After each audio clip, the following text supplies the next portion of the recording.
And I'm so happy for her to get the $28 flipping million. Even seasoned sports commentators are reeling from the contract bombshell that Caitlin Clark, the uncontested queen of college basketball, recently revealed. What about the Indiana Fever? They are utterly in disbelief. Elected officials, corporate, private equity, everybody like, how do I get into the WNBA and how do I invest and can I have an expansion team or can I invest in a current team? Caitlin's status is at an all-time high after a season in which she averaged an incredible 27.8 points and 8.6 assists per game. However, nobody anticipated this action, and to be honest, who could blame the Fever for being unprepared? After an emotional conclusion to her debut season, Clark has now disclosed off-season intentions that go beyond basketball, according to Paulina Detta. When we look at player salaries, people wonder, why are NBA player salaries 100 times higher than WNBA salaries? Because the TV money was 100 times higher in the NBA than it was in the WNBA. Now let's get to the juicy part. Caitlin Clark's recent move is more than just a power move. It sent shockwaves across the basketball community. Of you and what you've done on the court. But what you've done on the court has far exceeded what you've done in our community and around this country and getting little girls excited about playing basketball. But no place has it been better and felt more than at the University of Iowa Children's Hospital. So here today, I just want to let you know, you are the AP National Player of the Year. Clark has made headlines since the beginning, but this most recent contract twist?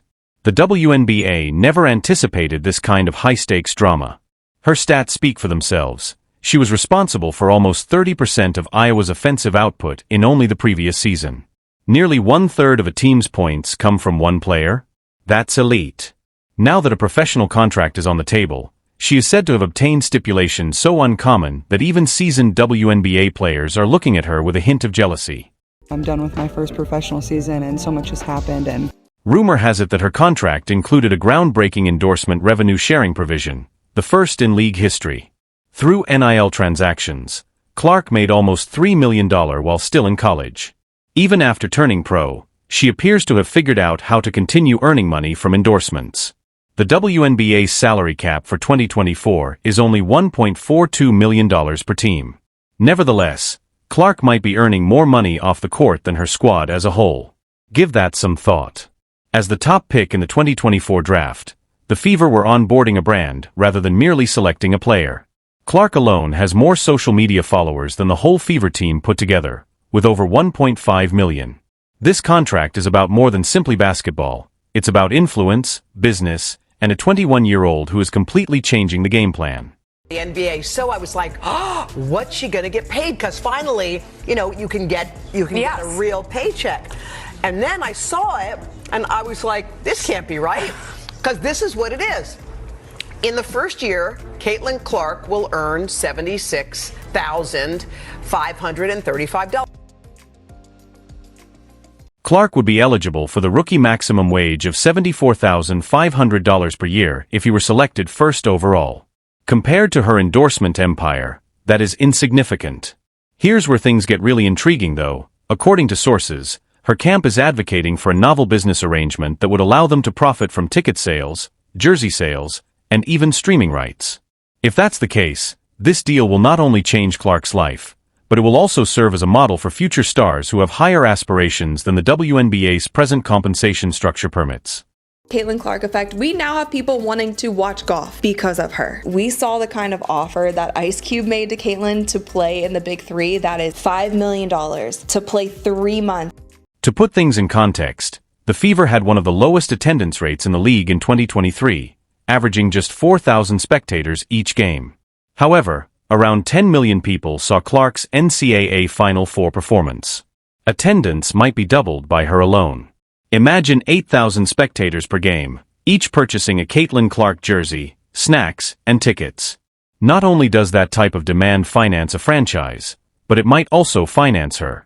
Iowa's product sales increased over 200% during March Madness, mostly due to Clark. Imagine those numbers in the WNBA now. Some estimate that she may sell more than $1 million worth of jerseys during her debut season. If the revenue sharing provision is valid, it's possible that the Fever will pay Clark more for merchandise than for their front row tickets. 3.4 million people watched the WNBA All-Star Game. That was a reported 300% increase, and that's via Women's Hoops Network from 2023.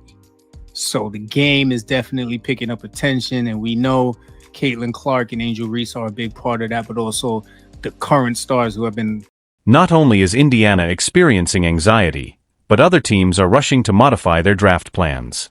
The WNBA as a whole may be forced to reconsider how they handle rookies and endorsements as a result of Clark's unprecedented contract. But let's face it, the WNBA really needs this. The league has endured years of low compensation, scant media coverage, and unenthusiastic fan support.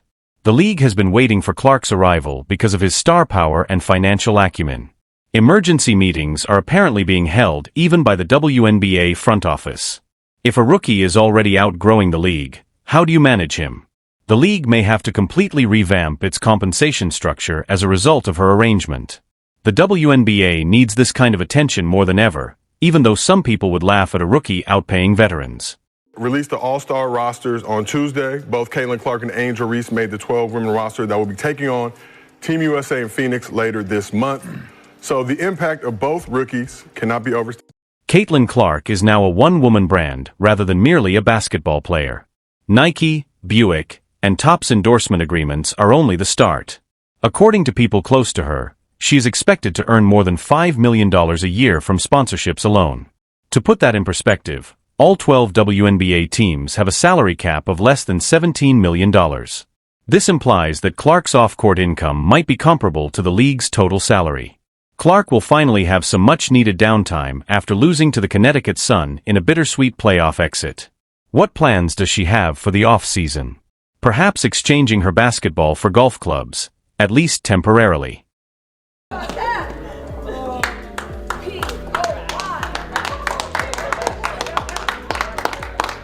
The WNBA salary disparity is brought to light by Clark's rookie contract. She is making little more than $76,000 this season as the top choice, for a total of $338,500 over 4 years. In contrast, Zachary Rizicher, the first pick in the NBA, earned a 4-year contract worth an astounding $57 million. It makes sense that WNBA players frequently travel abroad during the off-season in search of greater compensation that is unattainable at home. She'll be the biggest female star ever because she can pull up from the parking lot. She is a killer. She is stone cold. Caitlin, man, she's a phenomenon. She's the best female collegiate player ever. Caitlin Clark is capable of magical. Kathy Engelbert, the commissioner of the WNBA, is aware of the problem. She has stressed the necessity for sustained growth while acknowledging the league's financial constraints. This entails growing teams, boosting income, and forging closer alliances. The league appears to be headed in the right direction, as seen by recent successes like increased fan engagement, chartered aircraft, 3 expansion teams, and a historic television rights agreement. However, there is still more work to be done. It is a little that Bird Magic moment, if you recall, from 1979 when those 2 rookies came in from a big college rivalry, one white, one black. And so we have that moment with these 2. But the one thing I know about sports, you need rivalry. That's what makes people watch. They want to watch games of consequence between rivals. They don't want everybody being nice to one another. Angel Reese spoke to the media. She didn't speak to the media after the game. The timing of Clark's first season couldn't be more ideal. Her presence has increased awareness of the WNBA. Her influence is enormous, whether she's making headlines or lighting it up on the court. She has undoubtedly earned a vacation, and perhaps a round of golf, even though she hasn't yet announced any plans to travel abroad. In the meantime, her every action is being covered by networks like ESPN, Fox Sports, and even international publications. The Fever were successful in selecting not only a player but also a media sensation. Clark is a symbol of a golden age that is just around the corner, from sponsorships to television deals to viral content. It is now the league's responsibility to assemble a squad around her genius without becoming overwhelmed by it. Because Caitlin Clark is here to alter the game, not just to play it.